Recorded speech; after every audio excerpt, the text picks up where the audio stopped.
મારું નામ જયભાઈ પટેલ છે। શું રજૂઆત આયોજન આજે કલેક્ટર સાહેબને રજૂઆત કરવા આવેલા હતા કે ગયા વર્ષે મુખ્યમંત્રી ગૌમાતા પોષણ યોજનાના હેઠળ મુખ્યમંત્રી સાહેબે 500 કરોડ રૂપિયાની સહાય રિલીઝ કરેલી।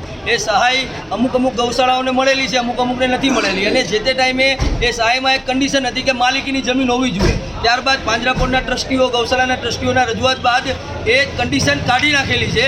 છતાં બી આ વર્ષે ગુજરાતના બધા જ જિલ્લામાં સહાય મળી ગઈ છે, પણ ગુજરાતના સુરત જિલ્લામાં હજુ બી ઘણી બધી ગૌશાળાઓને સહાય નથી મળી। એટલા માટે કલેક્ટર સાહેબને રજૂઆત કરવા આવેલા હતા કે અમે લોકો એ સહાયને મળવા પાત્ર છીએ, અમને સહાય મળવી જોઈએ। અને જે ગૌશાળાને નથી મળી એ ગૌશાળા આજે સરકારનું જ કામ કરી રહી છે।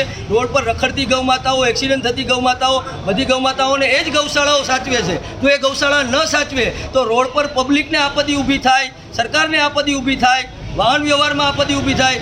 તો છતાં બી આ સરકારનું કામ એ ગૌશાળાઓ કરી રહી છે, ને એ ગૌશાળાને આજે સહાય નથી મળી। અને હિન્દુત્વવાદી સરકાર છે, ગૌમાતાના નામે બનેલી સરકાર છે, તો આજે સરકાર પાસેથી એક આશા છે કે જે લોકો આ ગૌશાળા સંચાલકો છે એ લોકોને એની સહાય પૂરતી મળી રહે।